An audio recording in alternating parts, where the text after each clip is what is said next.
Olá pessoal, eu sou o Pastor Ademir, seja muito bem-vindo ao canal Cultura Reformada e à playlist Pregação Reformada. Aqui você encontra pregação reformada todos os dias, pregação fiel, edificante. Por isso, se você está chegando agora no canal, já aproveita e se inscreve marcando o sininho das notificações para você não perder nada que produzimos aqui. Dá o seu joinha porque ajuda muito o canal, tá certo? E você gostou do vídeo, da pregação que você assistiu? Comenta e também recomenda para todo mundo que você conhece. Convida todo mundo aí para também acompanhar o canal Cultura Reformada. Aí detalhe, assiste o vídeo até o final porque depois da pregação eu volto para te atualizar sobre toda a programação de nosso canal. Tá combinado assim então? Sem mais enrolação então, bora para a pregação. Roda a vinheta.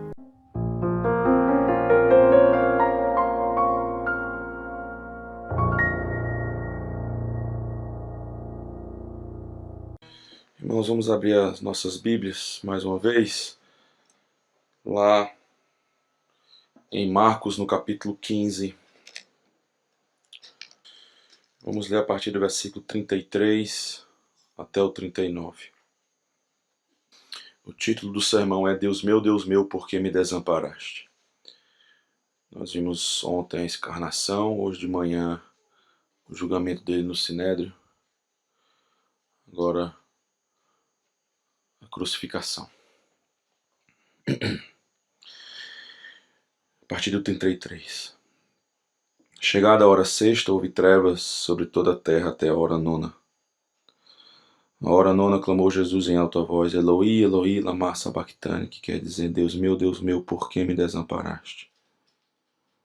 Alguns do que ali estavam ouvindo isto diziam, vede, chama por Elias. E um deles correu a embeber uma esponja em vinagre e, pondo-a na ponta de um caniço, deu-lhe de beber, dizendo, deixai, vejamos. Mas Jesus, dando um grande brado, expirou. E o véu do santuário rasgou-se em duas partes, de alto a baixo. O centurião que estava em frente dele, vendo que assim expirara, disse, verdadeiramente este homem era o Filho de Deus. Até aí, vamos orar.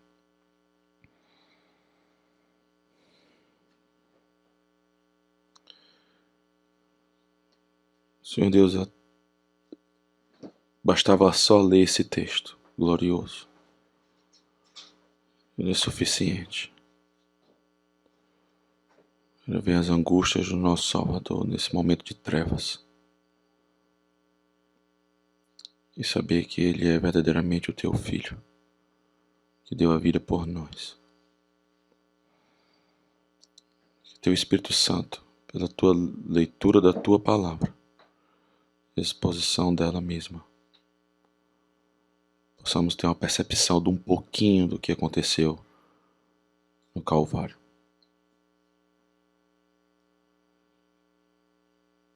Que Teu Espírito seja o nosso mestre mais uma vez, que nós pedimos em nome de Jesus. Amém.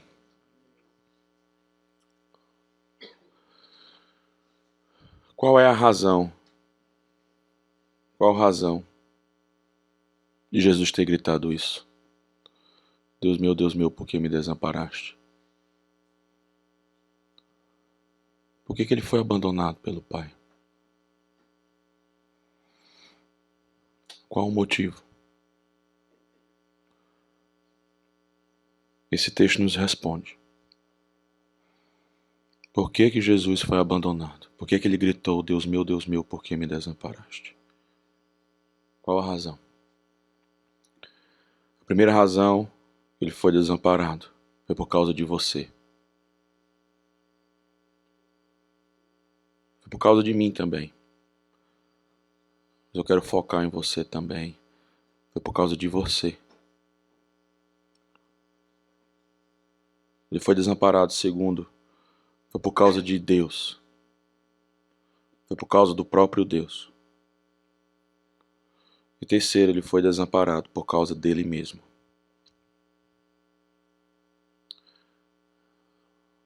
Então vamos ver primeiro por que ele foi desamparado. Ele foi desamparado por causa de você. Se você olhar para o versículo 33, veja o que é que diz aí. É dito aí que foi chegada a hora sexta. Houve trevas sobre toda a terra até a hora nona.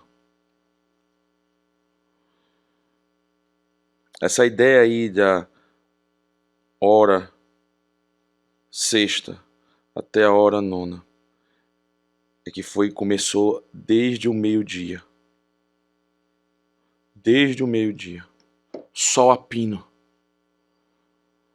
De repente, buf, tudo fica em trevas. E desde o meio-dia até a hora nona aí até as 3 horas da tarde. Trevas total. E aqui não pode ser um eclipse do sol, porque os estudiosos vão dizer que na época da Páscoa não tinha como haver isso. E observe aí que houve trevas desde o meio-dia até 3 horas. Ele diz uma abrangência sobre toda a Terra. Pode ser todo o planeta Terra, ou pode ser a terra de Israel. Não importa. O fato é que algo extraordinário aconteceu. As luzes se apagaram. Em pleno meio-dia. Até as 3 horas da tarde. O que é que estava acontecendo aí? A manifestação da ira de Deus. A linguagem de trevas é uma linguagem muito utilizada na Bíblia no Antigo Testamento. Você vê isso com as pragas do Egito. E a nona praga foi trevas, e até tem um paralelo aqui, foram 3 horas, lá foram 3 dias no Egito. Onde foi uma manifestação da ira de Deus sobre os egípcios. Essa mesma linguagem aqui de trevas, que descreve juízo e ira de Deus, você também encontra na profecia de Amós contra o povo de Israel, onde Deus fala de trevas sobre o povo. Então o apagar das luzes é uma manifestação do juízo e da ira de Deus. Mas não apenas isso. No versículo 34, que é o ponto neofrágico, o ponto principal, é quando Jesus grita: Deus meu, por que me desamparaste? E aqui de novo, se você olhar para Lamentações capítulo 5, é o mesmo grito de Israel, onde Deus abandona Israel, deixa para lá, vira suas costas, vira sua face. E aqui de novo é a manifestação de Deus, onde a presença favorável, não perca isso, porque Deus está presente em todos os lugares, inclusive no inferno, mas a presença favorável de Deus para com o seu filho não tem mais. Foi embora. Ele foi abandonado. Aqui onde descreve a ira de Deus contra o seu próprio filho. E aqui também onde você vê o uso de Marcos do Salmo de número 22. Ele usa isso aqui no início da crucificação, onde as vestes de Jesus são partidas, no versículo 24, e lançado sorte, isso é uma citação do Salmo 22. Aqui, no momento da crucificação e no seu ápice, é citado o Salmo 22. E no final do nosso texto, também tem uma alusão ao Salmo 22. Todo ele está carregado do Salmo 22. Mas essa verdade de que ele foi abandonado mostra a ira de Deus também por conta da cruz. Ele está gritando isso no madeiro. E nós sabemos que todo aquele que é pendurado no madeiro é maldito, como diz a lei. Ele foi entregue aos gentios para morrer numa cruz maldita. E de novo é a manifestação da maldição, da ira e do juízo de Deus.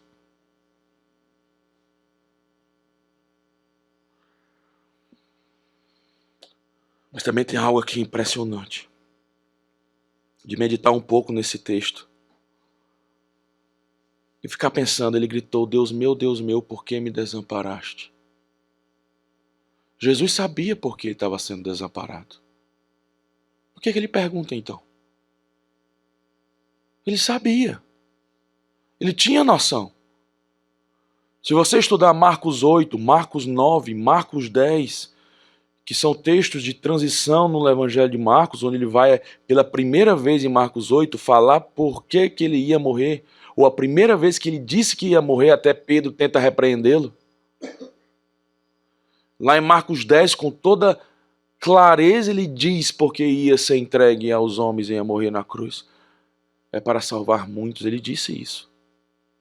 Mas por que ele grita aqui? Porque o que ele está sentindo é a maior angústia e dor de alma que alguém já poderia experimentar nesse mundo. É aquele sentimento de dizer, eu sei intelectualmente, mas por outro lado, na minha alma, eu não sei por quê. Por quê, meu Deus? Sabe aquela sensação de desespero, de angústia, de dor de alma, que você, por um lado, tem todo o conhecimento do porquê, mas por outro, no outro nível, a dor, a angústia é tão grande que é inexplicável. E a pergunta tem que ser feita. Porque a dor de Jesus Cristo na cruz não é a dor simplesmente física, porque você tem duas pessoas sofrendo do mesmo jeito, um do lado da direita ou da esquerda, fisicamente falando. A dor não é uma dor simplesmente nas mãos, nos pés. O que ele está sentindo em sua alma nada mais é o próprio inferno. É por isso que no credo diz que ele desceu ao Hades, não desceu num lugar especificamente, num lugar no universo. A ideia de descer ao Hades é que ali nesta cruz, porque a presença favorável de Deus não estava mais com ele, ali ele sofreu todas as angústias, todas as aflições, todas as dores do inferno que você possa imaginar.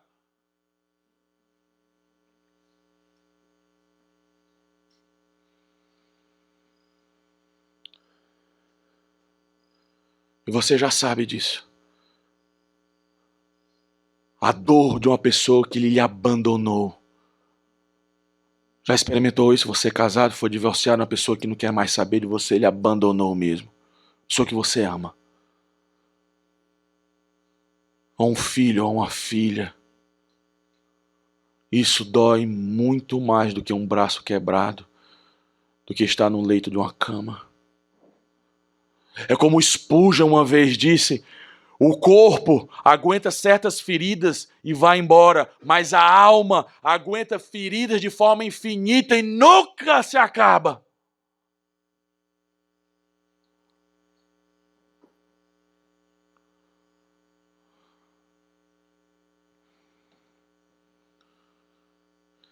Ele está experimentando o próprio inferno. Mas o que é interessante em Marcos, que Marcos vai mostrar para a gente, é que não é apenas o abandono de Deus o Pai. Marcos tem como propósito, eu queria gastar um pouquinho de tempo com isso, preste atenção. Marcos tem o propósito de fazer um paralelo entre o batismo, transfiguração e crucificação.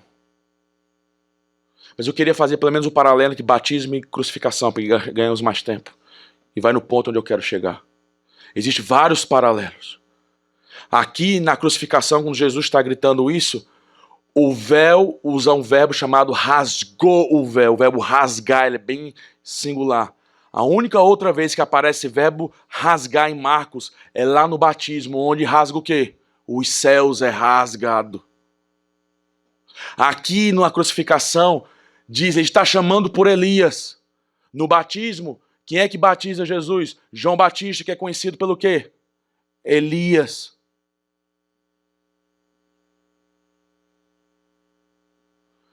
No batismo, quando ele é batizado, o que é que sai uma voz do céu? Este é o meu filho amado em quem me comprazo. Aqui na crucificação, quando ele morre, quem é que fala sobre a sua identidade? O centurião, o que é que ele diz? Verdadeiramente este é o quê? O Filho de Deus, a mesma informação do batismo. Veja que são vários paralelos de propósito. Agora veja o contraste. Se por um lado os céus se rasgaram para descer o quê?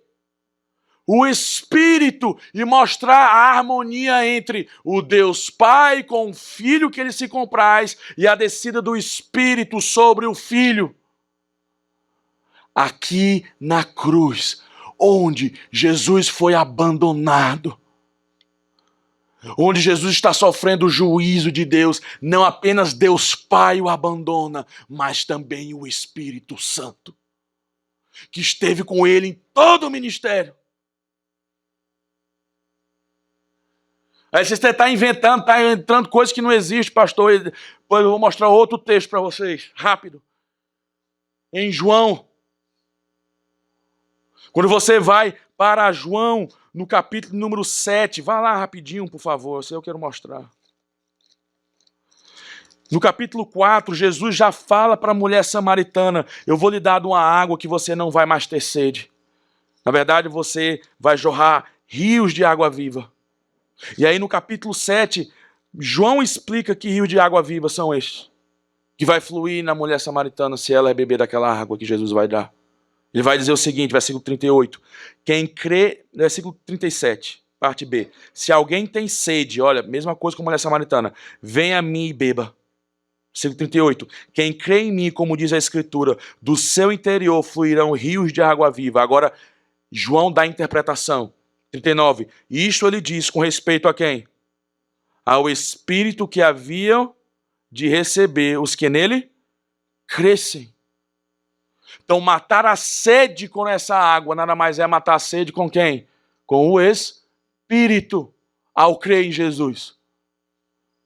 É por isso que lá com Nicodemos, ele tinha que nascer do quê? Da água e do Espírito. Está tudo interligado aí em João. Só que algo extraordinário acontece no final de João. Vá para João 19. João 19 faz o mesmo paralelo com o que Marcos aqui é dito. Veja como é o mesmo paralelo. Não deixe Marcos, deixe marcado Marcos lá, por favor. Marcos capítulo 15. Veja que logo após Jesus gritar, o cara vem com uma esponja e um caniço, bota no vinagre e dá para ele beber. Lá em Marcos. Em João é dito a mesma coisa a partir do versículo 29. Está lá vem um vaso cheio de vinagre, e beberam com vinagre uma esponja, e fixando no caniço de sopro, já chegaram à boca. Mas veja que coisa interessante. O que vem antes dessa informação sobre a esponja e o vinagre, há uma mudança. Em Jesus, em Marcos, é Deus meu, por que me desamparaste? Mas em João 19, versículo 28, o dito de Jesus é outro. Qual é? Tenho sede. E João interpretou para a gente o que é ter sede. Tem um aspecto físico de Jesus, óbvio, que ele estava passando por sede. Mas tem um aspecto espiritual que João já interpretou para a gente em João 7. Sede de quê? Do Espírito. Então quando ele grita, volte lá para Marcos, Deus meu, por que me desamparaste? Ele está sendo desamparado pelo Pai e também pelo Espírito.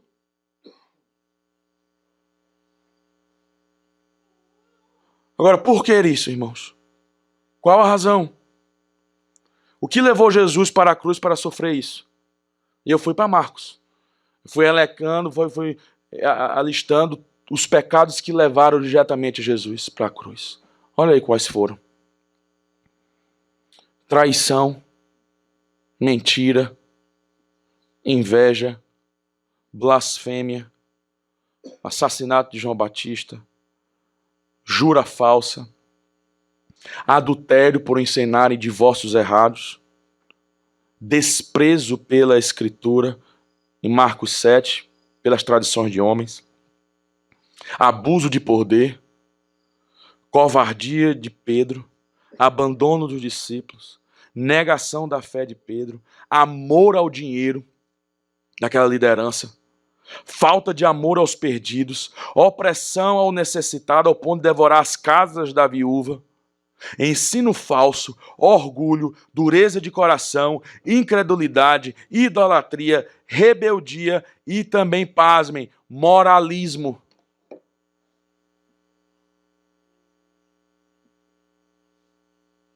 Tanto a moralidade quanto a imoralidade, sem Cristo, todos os dois levaram Cristo para a cruz.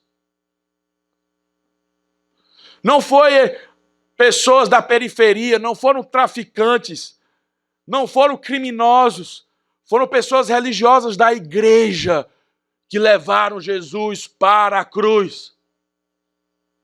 Foram pessoas que pensavam que pelas suas próprias obras poderiam ser aceitas diante de Deus. Por isso produziu orgulho, inveja, traições, armadilhas, intrigas, egoísmo. Foi isso que levou Jesus para a cruz. Agora me deixe ser mais direto. Jesus enfrentou o próprio inferno, sendo abandonado pelo Pai e pelo Espírito. Sabe por quê? Foi por causa de você. Foram os seus pecados. Foram os seus pecados que colocaram um prego, 2 pregos nas mãos de Cristo. Foram os seus pecados que colocaram o prego nos pés dele. Foram os seus pecados que colocaram a coroa de espinho. E foram os seus pecados que uma lança atravessou o vazio dele até chegar ao coração, derramando água e sangue. E foram os seus pecados que, em última análise, ele gritou: Deus meu, por que me desamparaste? Foram os seus pecados.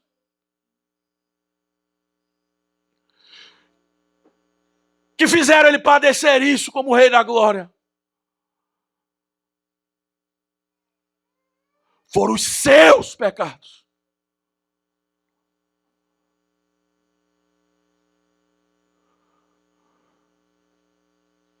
Sabe o que significa, irmãos? Que a cruz ensina pra gente que você é tão mal, mas tão mal, que eu e você somos tão maus, que foi necessário que o Criador se tornasse homem e morresse numa cruz como essa. Isso mostra a malignidade, a desgraça que é o coração do ser humano. Seria, preste atenção, muito menos humilhante eu, hipoteticamente, me tornar um porco para salvar a raça dos porcos, do que Jesus, sendo Deus, se tornando um homem para me salvar. Seria muito menos humilhante. Mas para lhe salvar, custou nada mais, nada menos dele ter a condição de se humilhar e ser morto numa maldita cruz e ser abandonado pelo seu Pai, que ele estava unido desde toda a eternidade.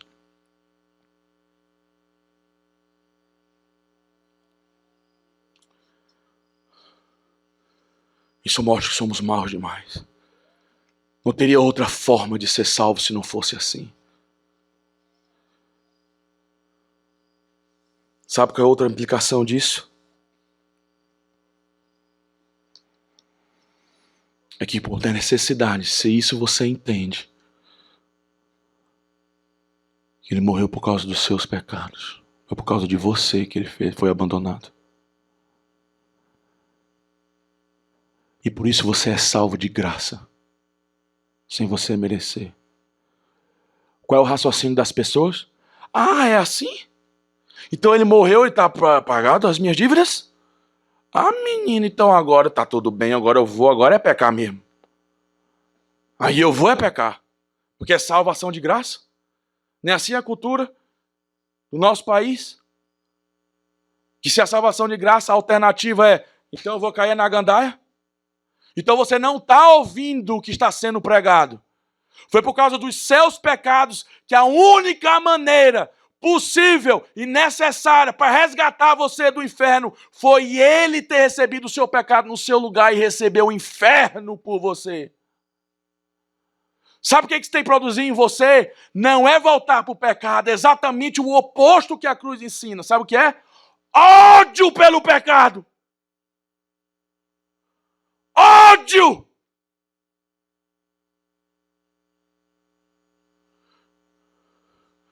Você tem que odiar com toda a força do seu coração. Do contrário, você não está ouvindo o Evangelho. É como o Spurgeon uma vez disse, pregando nesse texto. Olha o que aqui o princípio dos pregadores diz. Ó senhores, se eu tivesse um caro irmão que tivesse sido assassinado, o que pensaria de mim se eu valorizasse a faca que foi marcada com seu sangue? Se eu fizesse amizade com um assassino e diariamente me associasse com um assassino que enfiou a peixeira no coração do meu irmão, certamente eu também deveria ser cúmplice no crime. O pecado assassinou a Cristo. Você fará amizade com ele?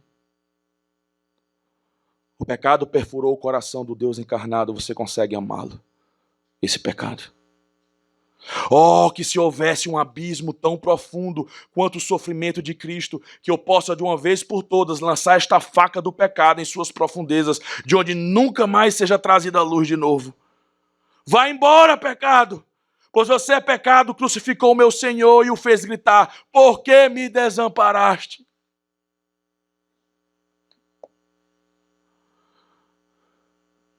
Quando você volta ao seu pecado imundo, o que você está dizendo, e eu estou dizendo quando eu faço isso, estamos dizendo com todas as letras, com os nossos atos, morre de novo! Morre! Eu não me importo! Esse mesmo pecado que levou o Senhor para morrer por mim, não estou nem devendo! Morre e vai para o inferno de novo, Jesus!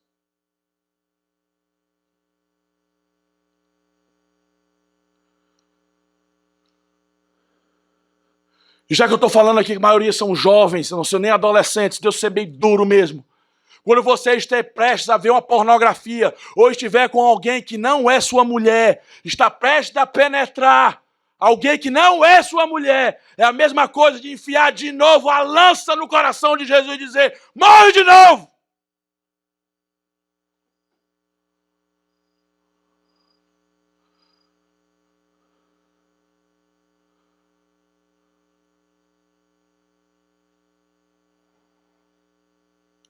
A cruz é uma realidade para mostrar a carranca, a desgraça, a feiura, a imundície do menor pecado que nós praticamos. O que tem que produzir em nós é nojo, ódio, revolta, tristeza. Porque quando não acontece isso, nós estamos esquecendo da cruz.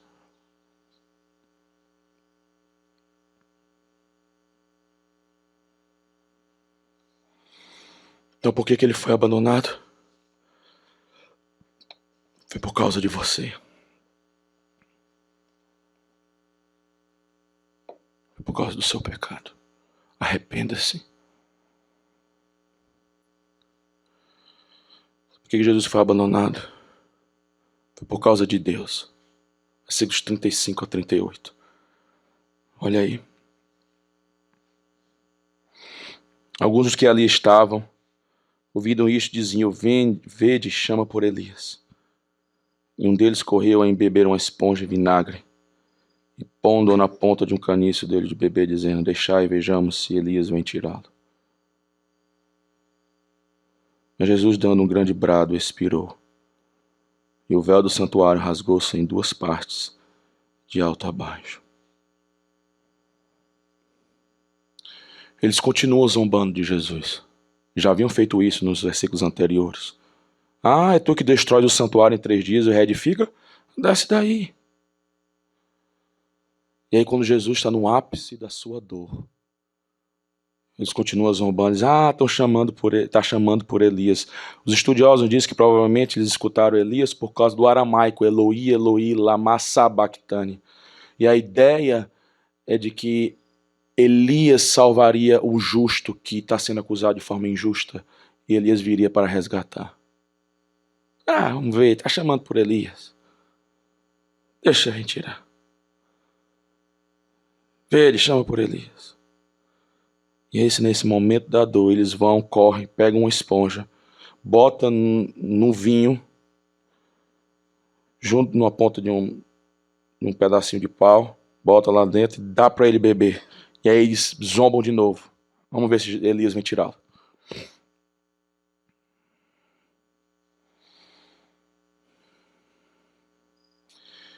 Existem duas explicações prováveis para essa questão da esponja,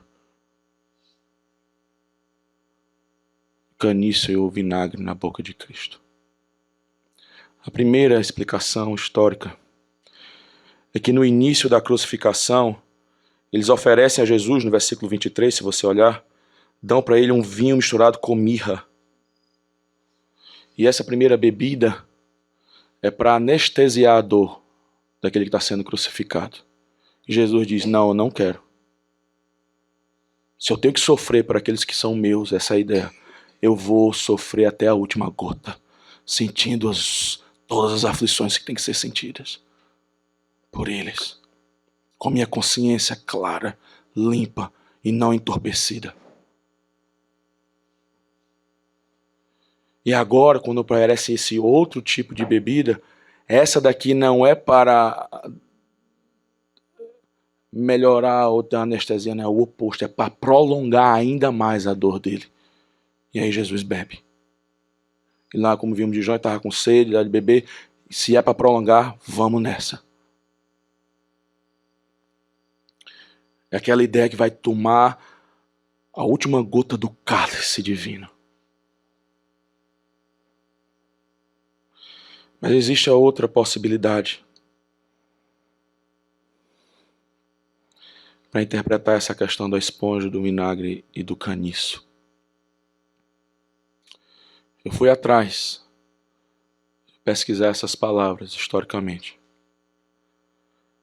Em Roma, na época de Cristo, existiam banheiros públicos. Até tem as fotos na internet, se você quiser bota lá, banheiros públicos de Roma na época de Cristo, no Google.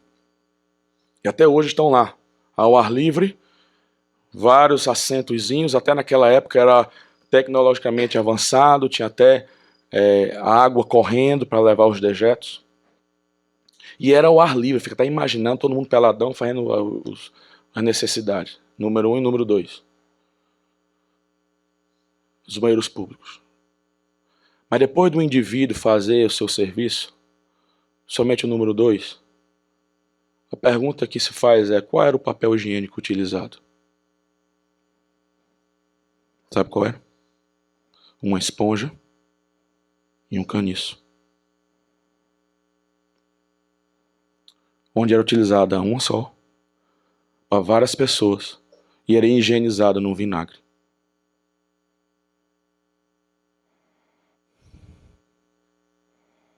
Você sabe o que provavelmente estava acontecendo aqui?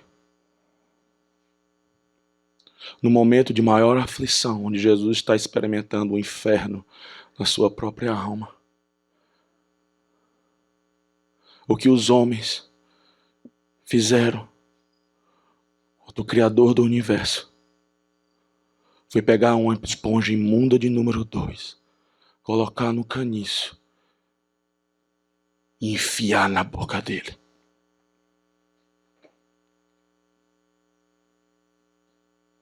Consegue imaginar a cena? O último gosto na boca do seu Salvador foi gosto de fezes.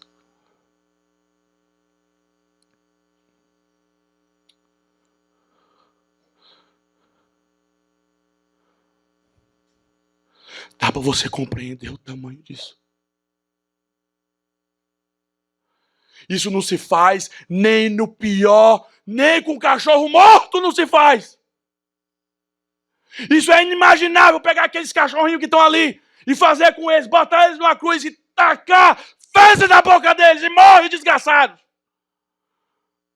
Não se faz nem com um vira-lata.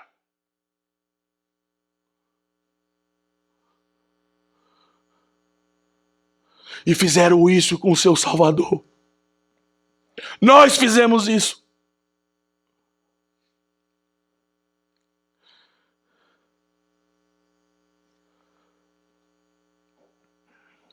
Mas aí ele dá o último suspiro com um grande brado e morre. E nesse momento, no versículo 37, a câmera sai do Calvário, sai da cruz e vai para dentro do templo, no Santo dos Santos. E nesse momento, o véu é rasgado. E nós sabemos o que é que isso significa. O véu não é apenas um véuzinho de moça ou de mulher, não. Ali é um panozão gigante, grosso, espesso, que fazia a separação entre o povo e a presença de Deus, onde o sumo sacerdote, uma vez por ano, para expiar o pecado do povo, trazia o sacrifício e a glória de Deus enchia o templo. E até esse véu, sabe o que tinha desenhado no véu? O mesmo que aconteceu lá no Éden, quando Adão teve que sair da presença de Deus. Veio o quê? Anjos com espadas de fogo, dizendo, se você quiser voltar para a presença de Deus com seu pecado, cabeças rolam aqui. Você não pode entrar. É inacessível. Mas agora, com Cristo morrendo como ele morreu, o que está sendo dito por Marcos é o seguinte: agora você tem livre acesso a Deus. Você agora tem Deus de volta. Oh, meus irmãos e minhas irmãs, você consegue entender o tamanho disso? Que troca maravilhosa em poucos versos. Você percebeu? Cristo recebe de nós, seres humanos, o pior, literalmente o pior, a maior humilhação, a coisa mais esdrúxula que podemos imaginar. Ele recebe o pior de nós, o nosso pecado, que literalmente é imundície. Em contrapartida, ele nos dá o quê? O seu melhor. O próprio Deus de volta. É o que nós chamamos de troca maravilhosa. Aquele que não pecou, aquele que não tinha pecado, Deus o fez pecado por nós, para que nele fôssemos feitos justiça de Deus. Que troca maravilhosa! Ele recebeu o nosso pior, em contrapartida nós recebemos o seu melhor. Que amor! Esse é um amor louco! Se por um lado, no primeiro ponto, nós vimos a ira de Deus sobre Cristo por causa dos meus pecados, agora nessa troca impressionante, onde ele recebeu a nossa esponja imunda, e em contrapartida, nós recebemos o próprio Deus. Nós vemos esse amor louco.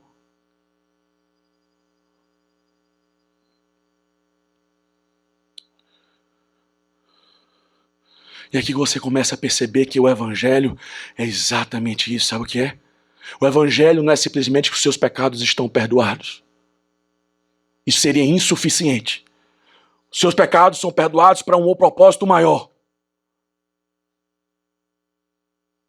O Evangelho não é simplesmente ter vida eterna e vida em abundância, em sentido de vida sem fim nos céus. Evangelho não é simplesmente tirar você do inferno. Evangelho é exatamente isso. É ter Deus de volta quando você não tinha. Não é isso que nós aprendemos? O pecado que nós realizamos em Adão foi aquilo que Paulo falou em Romanos capítulo 3, versículo 23. Porque todos pecaram e destituídos da glória de Deus nós somos. E agora com o Evangelho temos Deus de volta. De tal forma que o Evangelho, a boa notícia é que nós temos Deus de volta. O Evangelho é Deus e Deus é o Evangelho.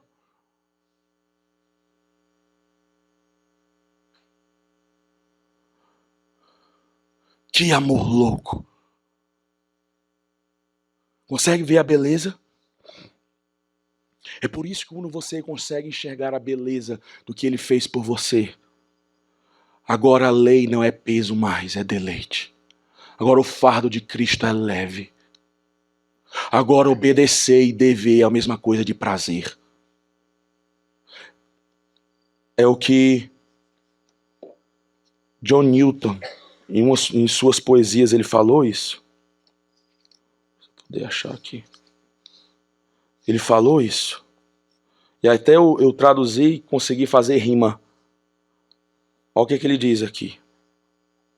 Nosso prazer e dever, embora opostos anteriormente, que essa é a ideia do mundo aí fora. A religião é um negócio que é opressor, que é só dever, tal. Prazer é ganhar um mundo aí fora. É verdade, nosso prazer e dever, embora opostos anteriormente, desde que vimos sua beleza, juntaram-se inseparavelmente. Quando você vê a beleza do Evangelho, onde ele recebeu o seu pior e deu para você o melhor, que é Deus de volta. Agora o dever e o prazer, depois de você ter visto essa beleza, juntaram-se de forma inseparável.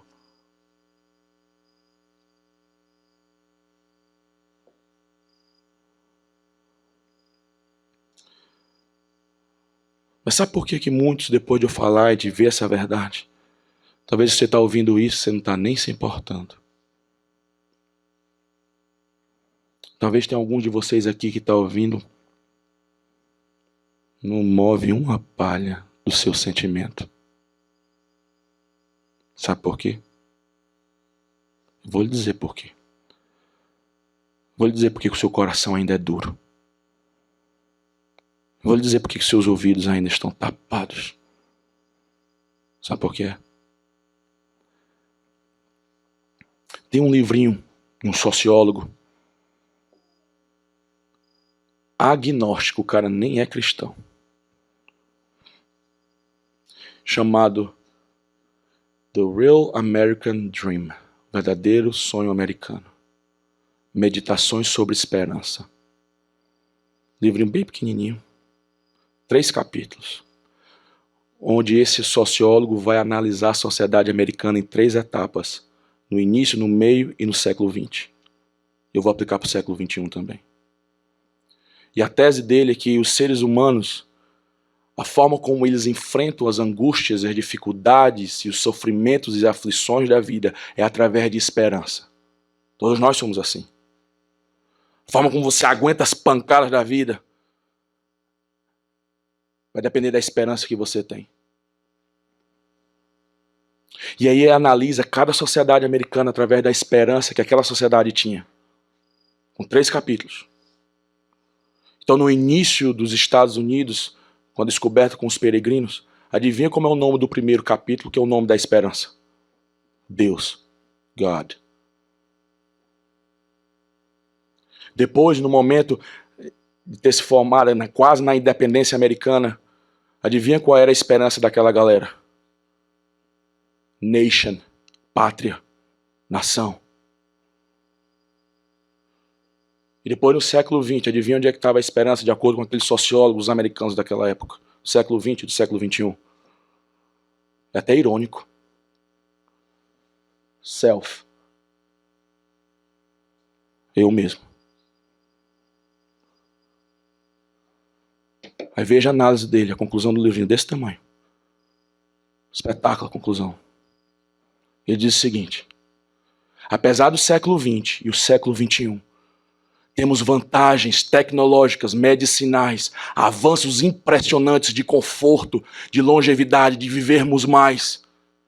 Temos várias coisas ao nosso redor que nos dá garantias e tranquilidades. Comparado às outras pessoas dos outros séculos, é totalmente diferente. Sabe por quê? Porque se você tiver num problema muito sério, problema pesado, difícil, se sua esperança é Deus, Deus não se acaba, você está seguro. Deus é eterno. Se você tiver num problema muito sério, dificuldade, está estremecendo tudo, mas se sua esperança é sua nação, a nação não acaba da noite para o dia. É por isso que muitos querem fazer concursos federais, nada contra. Só um exemplo que eu estou dizendo. Dá mais segurança para o resto da vida. O país não se acaba da noite para o dia. Você aguenta mais firme. Agora imagina você colocar sua esperança em você mesmo. Você é muito frágil. Basta uma Aedes aegypti te picar. Pode ser o homem mais rico da noite pro dia, pegar uma dengue hemorrágica. Tchau, tchau pra você. Aí a conclusão dele, é por isso que no século 20 e 21, mesmo com todas as vantagens, são pessoas infinitamente mais doentias. Problemas de insônia, depressão, desespero, alcoolismo, drogas, todos acabados com muito mais vantagens. Sabe por quê? Porque é o meu sonho, meu individualismo, minhas vontades, meus sonhos. E sabe o que é que acontece? Substitua esse grito de Jesus, que é o seu grito, por isso que você não desentope os seus ouvidos. Mas vai chegar um dia, ou talvez já está agora, que você vai gritar: meu emprego, por que me desamparaste? Meu cônjuge, por que me deixaste? Meu filho, por que me desamparaste? Minha realização profissional, por que você foi embora?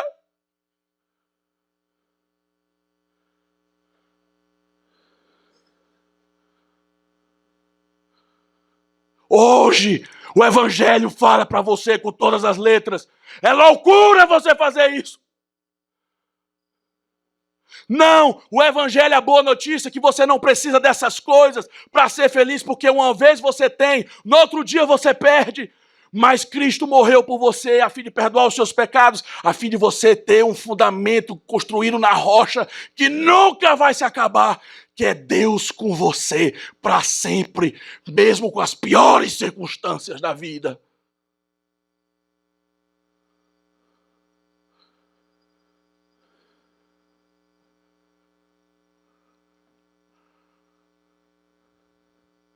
Mas você ainda está apegado com as coisinhas daquele mundo e não consegue enxergar a beleza do Evangelho. É por isso que muitas vezes é indiferente.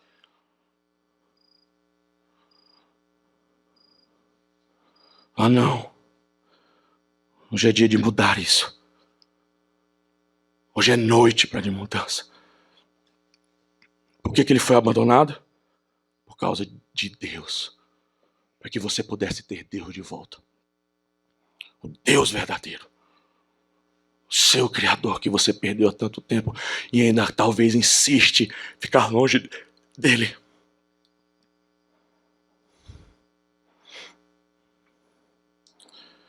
Não volte. Então por que Jesus foi abandonado? Por causa de você. Por causa de Deus, para você ter Deus de volta.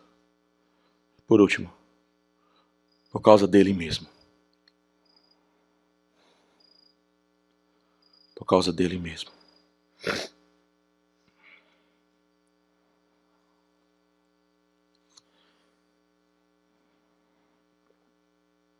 Só um verso, versículo 39. E é um verso espetacular, ao meu ver. Porque depois de tudo isso que aconteceu, o centurião que estava em frente dele, vendo que assim inspirara, disse: verdadeiramente este homem era o Filho de Deus. Ah, irmãos, tem tanta coisa aqui nesse versinho. Primeiro é um centurião.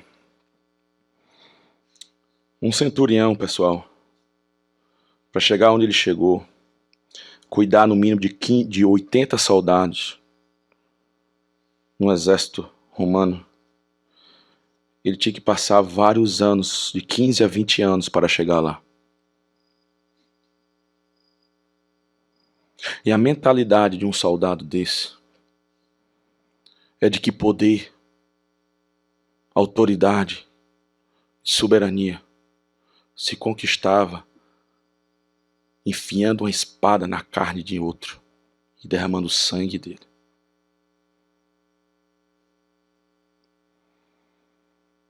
Era poder cru e nu de cima para baixo.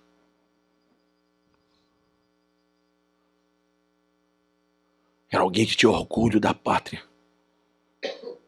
Ser considerado o maior império de todos os tempos. E que chegou num patamar como chegou, é um homem altamente viril. implacável, corajoso, disciplinado. Que fraqueza era o sinônimo de pecado e de algo ser dispensado e nem mencionado.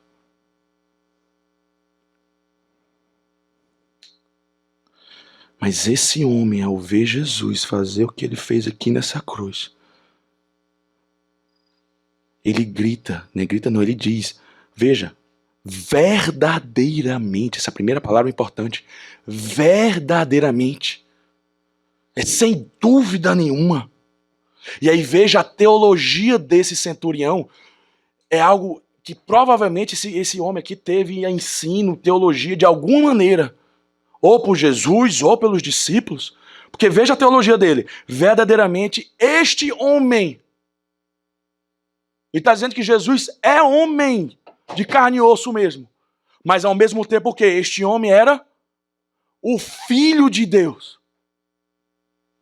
Para um centurião, quem era chamado? Quem era outra pessoa chamada de Filho de Deus? César. César, para o centurião, era Deus. Era um título de divindade. E veja o que esse centurião está fazendo aqui, é nada mais, nada menos, um homem numa cruz, pessoal. Que nem um judeu tinha jamais, era inimaginável um judeu ser crucificado. Na verdade, é um pé rapado. Desculpe, um romano não podia ser crucificado. Era um pé rapado judeu, carpinteiro, nu, numa cruz, que demonstra total vulnerabilidade, fraqueza, e sendo destruindo as mínguas pelo poder do seu império. E ele diz, esse aí é filho de Deus, não é César não. Essa é uma declaração altamente política, que é uma das coisas que Marcos quer ensinar no seu evangelho. É uma afirmação altamente radical, impressionante. Veja, eu peguei isso aqui de uma inscrição sobre César. Olha isso aqui. Uma inscrição em honra a Augusto César, encontrada na Priene, na Ásia Menor, em 90 a.C. Declara: o nascimento de Deus Augustus foi o único das boas novas ao mundo que veio por causa dele. É até quase a mesma declaração do início de Marcos. O princípio do evangelho de Jesus Cristo, o Filho de Deus. E o que esse homem está dizendo é o seguinte: não é César que é rei, não é César que é Deus, não é César que é governador, é esse homem aqui nessa cruz, fraco, vulnerável, sendo ultrajado, vilipendiado, humilhado. É uma afirmação extraordinária de confissão, de crença, de fé, de confiança. Aí eu fiquei me perguntando, rapaz, como é que esse homem chegou a essa conclusão? Que ele é Deus e homem, numa cruz.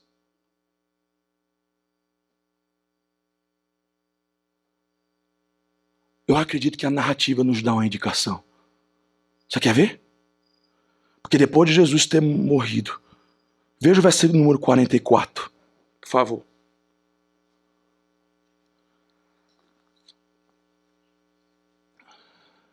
Jesus morre, Pilatos se admira que ele morreu.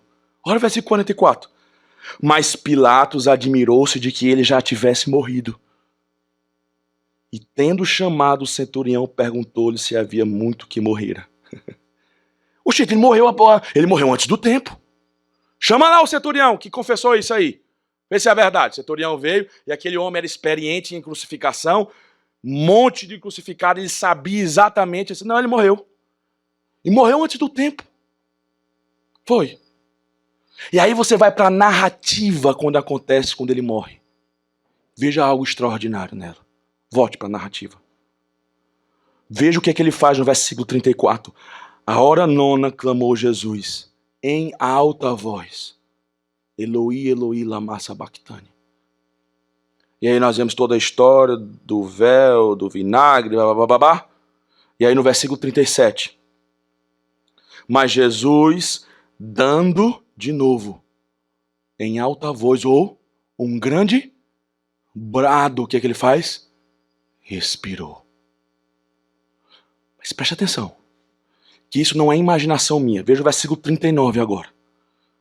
E aqui é só em Marcos, você não vê isso em Lucas, você não vê isso em Mateus. Somente em Marcos é dada essa informação. Olha aí, o centurião que estava em frente dele, veja, vendo que assim expirara, ou a tradução sendo mais explícita, que deste modo, ou que desta maneira havia morrido, ele declara, verdadeiramente este é o Filho de Deus. Este homem era filho de Deus. E é só em Marcos que você tem isso. É óbvio que você vai ter que entrar aqui para você imaginar o que Mateus também declara. Nesse momento, meu amigo, parece um cataclisma. Porque tudo está em trevas. Mateus fala que começa a ter terremoto. Mateus fala também que as rochas começam a se fender. Pensa no barulho. Estrondoso. Os túmulos são abertos, as pessoas são ressuscitadas. Então você imagine o cataclisma disso tudo. Em pleno meio-dia até 3 horas da tarde. E aí, o modo como ele morre, o setor é a última coisa a ver. Sabe o que é? Eu que acabei de dizer. Versículo número 37. Dando um grande brado, morreu. Você não consegue enxergar nada de estranho aqui, não? Para quem é médico. Como é que uma pessoa morre na cruz? Ela morre por conta do sangue derramado? Ela morre porque foi enfiado um prego aqui, ele morreu por causa da coroa de espinho? Não, como é que uma pessoa morre na cruz? Asfixiada. Sem ar no pulmão. Vai morrendo aos poucos.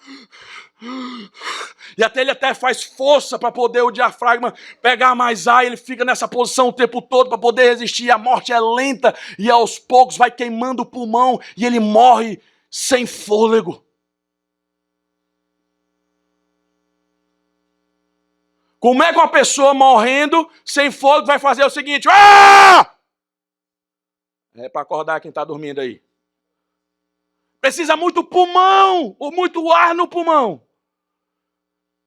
E sabe o que é que eu acho por inferência disso? É aquilo que Jesus diz em João capítulo 10, que provavelmente, eu não sei se o centurião viu. O que é que ele diz lá?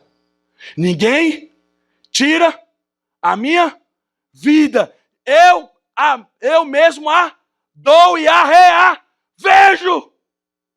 Aquele homem com certeza pensou assim, César pode destruir muitos inimigos, mas uma coisa ele não tem domínio, é sobre a morte. Esse homem, até na morte numa cruz dessa, ele é quem tem o domínio para dizer quando morre e quando não morre. Ao ponto até de morrer antes do tempo. O nosso último inimigo, ele tem a soberania, a força de dar a vida para quem ele quer. E depois de 3 dias nós vamos ver isso. Ele ressurge dentre os mortos. Então por que ele foi abandonado? Por causa dele mesmo. Sabe por quê? Porque a declaração aqui, usando o Salmo 22, depois leia. Salmo 22. O Salmo 22 começa com essa questão de desespero. Deus meu, por que me desamparaste? Como é que termina o Salmo 22? Você não sabe, não? E é de propósito isso que eu acho que o Marcos faz. Vamos lá para o Salmo 22. Eita, eu estou aqui, nem me preocupei com o horário mais. Vamos lá. Salmo 22. Olha isso aqui. Como é que termina? Eu falei no início, o final aí de Marcos está cheio do Salmo 22. As vestes cortadas, o grito de Jesus. Agora veja o Salmo 22, o final. Que dentro do grito de Jesus e de Davi tem um aspecto de esperança que Deus há de ouvir. Que é diferente dos super-heróis, que no finalzinho, chegando à morte, ele se recupera. Por isso que todos os super-heróis são boboles. Jesus é o único super-herói que não é escape da morte, mas é através da morte que ele tem a vitória. E aí ele morre e é desamparado por causa dele mesmo. Por quê? Versículo 27. Olha isso aí. Lembrar-se-ão do Senhor e a ele se converterão o quê? Todo mundo comigo? Salmo 22, 27.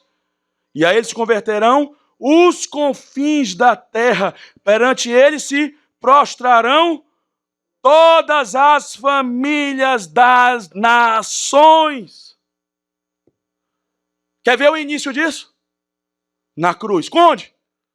A salvação de um gentio, o centurião, a pessoa mais improvável do mundo, confessou essa verdade aqui.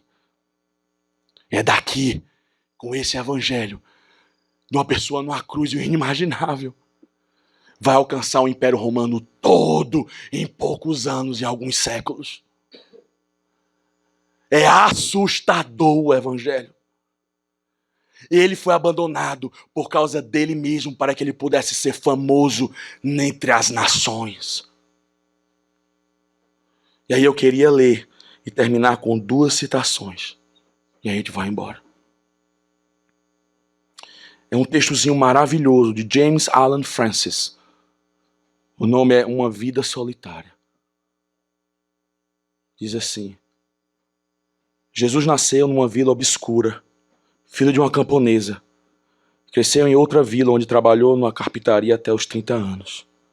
Então, por 3 anos, foi um pregador itinerante. Nunca escreveu um livro, nunca assumiu qualquer posição, nunca teve uma família ou possuía uma casa.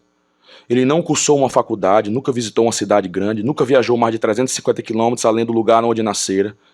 Não fez qualquer uma daquelas coisas que normalmente associamos com grandeza. Tinha apenas 33 anos quando a maré da opinião pública se ergueu contra ele. Seus amigos o abandonaram, foi entregue aos inimigos e suportou o escárnio de um julgamento injusto. Foi pregado numa cruz entre 2 ladrões. Depois de morto, foi colocado em um túmulo emprestado pela piedade de um amigo. 20 séculos vieram e se foram. Hoje, Jesus permanece como o personagem central da humanidade. Sem dúvida estou certo quando digo que todos os exércitos que já marcharam, todos os navios que já navegaram, todos os parlamentos que já se reuniram, todos os reis que já reinaram, colocados juntos, não tiveram sobre a vida dos homens neste planeta o impacto que teve essa única vida solitária.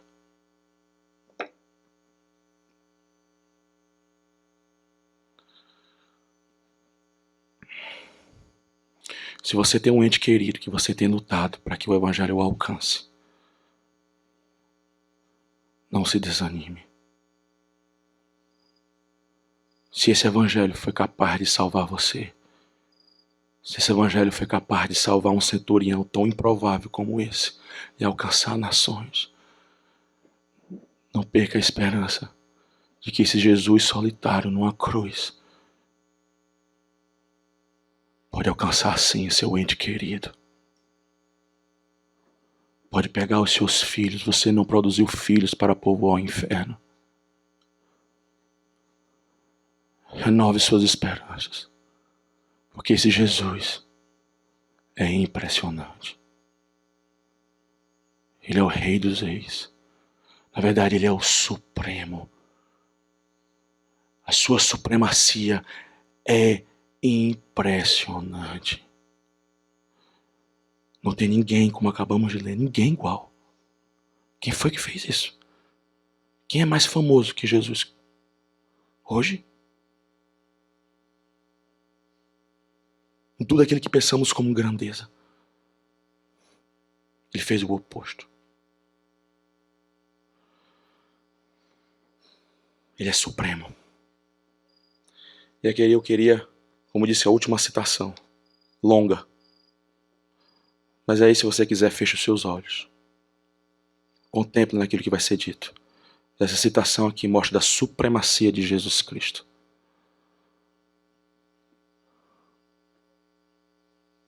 Me fez até chorar quando eu vi isso aqui a primeira vez.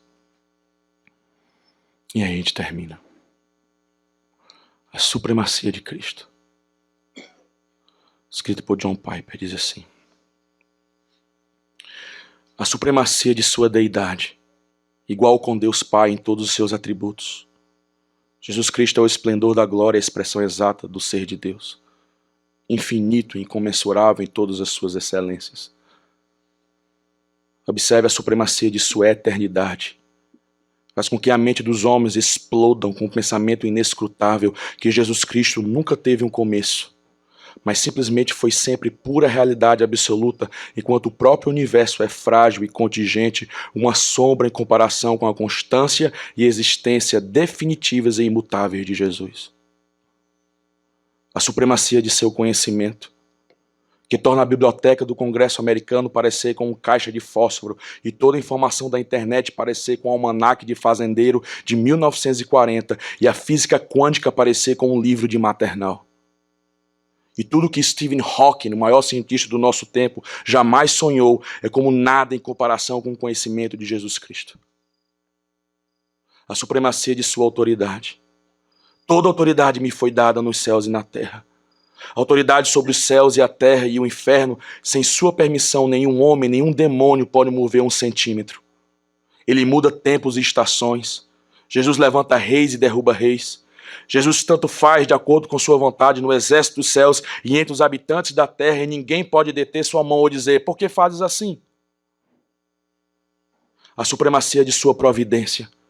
Sem Cristo, nem sequer um passarinho cai no chão de qualquer parte no mundo, incluindo as selvas mais escuras e profundas da floresta amazônica. Nenhum fio de cabelo sequer de qualquer cabeça, em qualquer lugar no mundo, fica preto ou branco se não for pela vontade do nosso Salvador. A supremacia de sua palavra que sustenta o universo.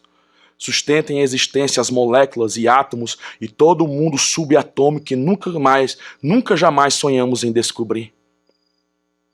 A supremacia do seu poder de andar sobre as águas, de purificar o leproso, de curar o coxo, abrir os olhos do cego, fazer o surdo ouvir, acalmar as tempestades e fazer o morto ressuscitar com uma única palavra ou às vezes com um único pensamento.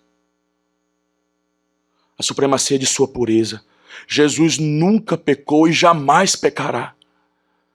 Nenhum milésimo de segundo de uma atitude mal, maligna ou pensamento pecaminoso Jesus jamais teve. A supremacia de sua fidelidade. Nunca falhou com sua palavra, nenhuma promessa caiu ao chão. A supremacia de sua justiça. Ele, em tempo oportuno, todas as contas morais serão ajustadas no final, seja na cruz ou no inferno. Nenhuma injustiça permanecerá quando Cristo tiver cumprido a sua suprema justiça. A supremacia de sua paciência. Ele suportou minha estupidez, sua estupidez, década após década. Ele tem suportado a cidade de Salvador e traz o sol. Consegue imaginar o porquê o sol nasceu em Salvador hoje de manhã? Nesta cidade pecaminosa, neste mundo tão cheio de pecadores como nós, e ele faz o paraíso surgir nos céus de Salvador. Que tipo de paciência que estamos lidando aqui? A supremacia de sua soberana e serviçal obediência. Ele guardou os mandamentos do Pai perfeitamente e então abraçou a dor torturante da cruz por livre e espontânea vontade. A supremacia de sua mansidão, humildade e ternura.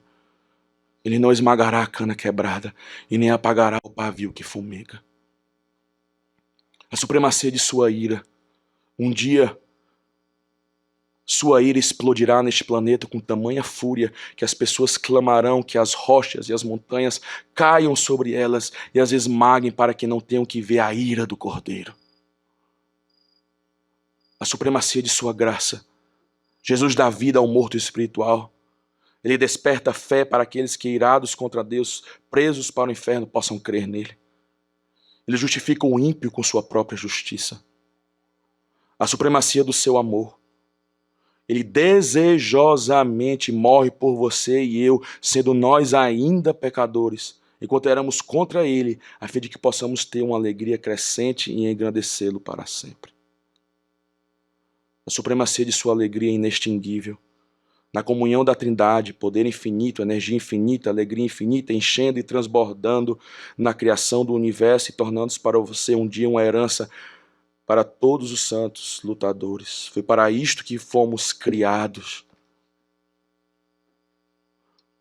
Foi para isso que você foi criado. Você foi criado para conhecer a Cristo. Continue a buscar e a conhecer o Senhor. Fomos criados para conhecer Cristo. Se Deus lhe deu, ou se Deus lhe desse olhos para ver essa supremacia de Jesus, você teria visto apenas a periferia de sua supremacia. Poderíamos mencionar a supremacia de sua severidade, a supremacia de sua invisibilidade, de sua dignidade, de sua simplicidade, de sua complexidade, de sua determinação, de sua serenidade, de sua profundidade, de sua coragem. Em todos eles, infinitamente admirável e digno de todo louvor. Se há algo de admirável, se há qualquer coisa de digna de louvor em todo o universo, resume-se em Jesus Cristo. Jesus Cristo é supremo em todas as maneiras admiráveis, em todo lugar. Ele é supremo sobre todas as galáxias e alcances infinitos do espaço. Jesus é supremo sobre o planeta Terra, desde o topo do Monte Everest, 29 mil pés, até em cima, até o fundo do Oceano Pacífico, 30 mil pés abaixo, na fossa das trincheiras da Mariana. Jesus é supremo sobre todos os planetas e animais, desde a calma baleia azul até o microscópico vírus assassino. Jesus é soberano sobre todas as condições meteorológicas e todos os movimentos da terra, furacões, tornados, terremotos, avalanches, enchentes, neve, chuva, granizo, seca. Ele é supremo sobre todos os processos químicos que curam e também destroem câncer, AIDS, malária, gripe, zika, chikungunya e todas as maravilhosas graças de antibióticos e milhares de medicamentos que não merecemos. Ele é supremo sobre todos os países e todos os governadores e todos os exércitos. Jesus é supremo sobre a Al-Qaeda, sobre terroristas e sequestradores e bombas suicidas e decapitadores.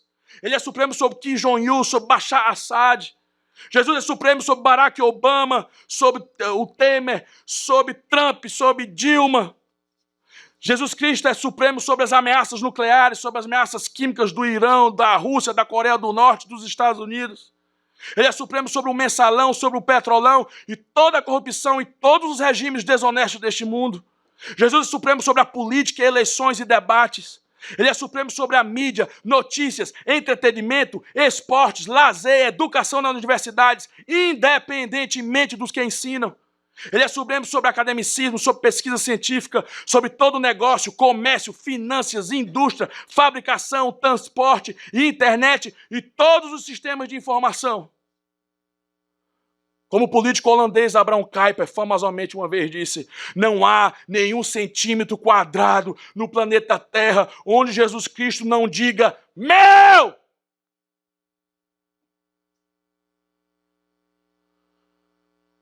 Ele governa cada pequeno centímetro em todos os lugares no universo. Oh, que o Deus Todo-Poderoso lhe dê a capacidade de ver e desfrutar a supremacia de Jesus. Que Ele lhe conceda ser satisfeito com tudo que Deus é para você em Jesus. Que Ele lhe conceda simplesmente confiar nesse Jesus supremo. Agora vá embora dormindo com o seguinte pensamento. Esse Jesus que é supremo sobre tudo isso que você acabou de escutar, teve a audácia de ser tratado como um criminoso e morrer numa cruz maldita por você. Para ganhar você para Deus e ter você com Ele no novo céu, nova terra para sempre. Que é algo mais lindo do que isso.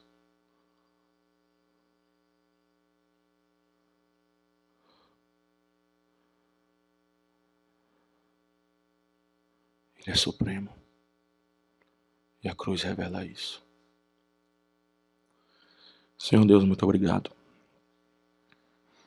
Obrigado por Jesus Cristo. Não nos deixa jamais ficarmos acostumados com Ele. Não. mas sempre nos dá a mentalidade de sermos impressionados com a grandeza, a beleza, a magnitude, a supremacia de Cristo Jesus. Que na sua fraqueza nós vemos o maior poder. Que nas trevas vemos a luz. Que no ódio e na ira de Deus vemos o maior amor deste mundo. E que através da cruz é que Ele arrastou e tem arrastado homens e vários homens, milhares de pessoas pelos séculos. Eu te imploro que o Senhor venha arrastar vários aqui nessa noite. E também esse mesmo evangelho que possa ser proclamado para os nossos parentes, Senhor. Nós temos queridos parentes que não ouvem isso, não dão ouvidos para isso. Enche-nos de esperança. Ó Pai, não nos deixa jamais desacreditar da Tua cruz, mas que venhamos proclamá-la com toda a força e mostrar sua supremacia, seu poder, sua superioridade, com humildade, para ver os nossos entes queridos dobrando o joelho agora ainda nesta vida e confessando que Ele é Rei dos Reis e Senhor dos Senhores. Mas começa conosco, o que nós te pedimos em nome de Jesus. Amém. Não esquece não de cooperar com o canal se inscrevendo e marcando o sininho e dando seu joinha, tá certo? Aproveita logo e escolhe alguns vídeos aqui da tela para você acompanhar e continuar aí aproveitando o conteúdo do canal.